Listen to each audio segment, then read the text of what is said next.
কোন এইজন ৰাহুল দেৱ বৈশ্য মন্ত্ৰী ৰঞ্জিত কুমাৰ দাসৰে কি সম্পৰ্ক মন্ত্ৰীগৰাকীৰ পিএ বুলি ৰাহুলে চিনাকি দিয়ে কিয় কোনো স্থানত OSD বুলিও চিনাকি দিয়ে তেওঁ এই চিনাকিৰে ঠিকাদাৰৰ পৰা ধন হৰকোৱাৰ অভিযোগ ফেসবুক একাউণ্টত মন্ত্ৰী দাসৰে ঘনিষ্ঠ মুহূৰ্তৰ ফটো ৰাহুলৰ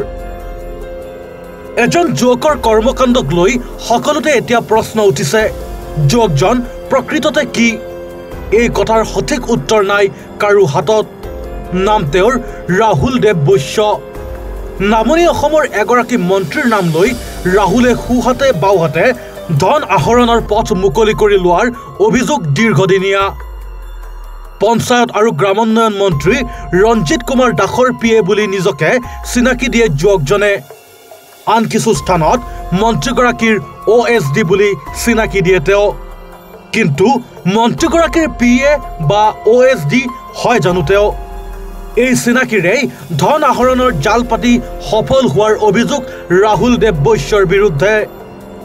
মন্ত্ৰীগৰাকীৰে তোলা কিছু সংখ্যক ঘনিষ্ঠ মুহূৰ্তৰ ফটো নিজৰ ফেসবুক একাউণ্টত আপলোড কৰি থৈছে যুৱকজনে লক্ষণীয় কথা যে তত্ত্বাধায়ক মন্ত্ৰী হিচাপে ৰঞ্জিত কুমাৰ দাসৰ দায়িত্বত থকা ধুবুৰী বঙাইগাঁও আৰু দৰং জিলাৰ ঠিকাদাৰসকলৰ মাজত হেনো বিশেষভাৱে জনপ্ৰিয় এইজন যুৱক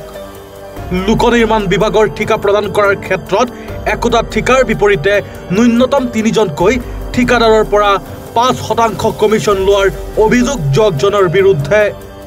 কমিশন লোৱাই নহয় লোকনিৰ্মাণ বিভাগৰ পথ সংমণ্ডলৰ আয়ুক্তৰ পৰা ঠিকা অনুমোদনৰ কাগজো হেনো লিখাই আনে যুৱকজনে ৰাহুল দেৱ বৈশ্য প্ৰকৃততে কি আৰু কোন এই প্ৰশ্নই এতিয়া সকলোকে সন্দিহান কৰি তুলিছে কি তেওঁৰ শিক্ষাগত অৰ্হতা জানিবলৈ চাই থাকক any Bharat 24 bureau report any Bharat 24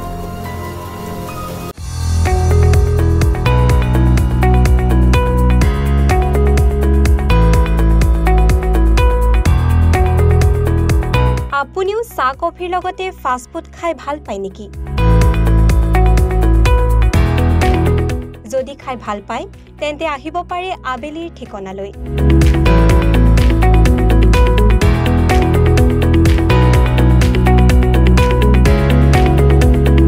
আবেলিৰ ঠিকনাত কম খৰচতে বিভিন্ন প্ৰকাৰৰ চাহ কফিৰ লগতে ফাষ্ট ফুডৰ জুতি লৈ কটাব পাৰে বন্ধুবৰ্গৰ সৈতে ভাল লগা আপোনাৰ আবেলিৰ সন্ধিয়াটো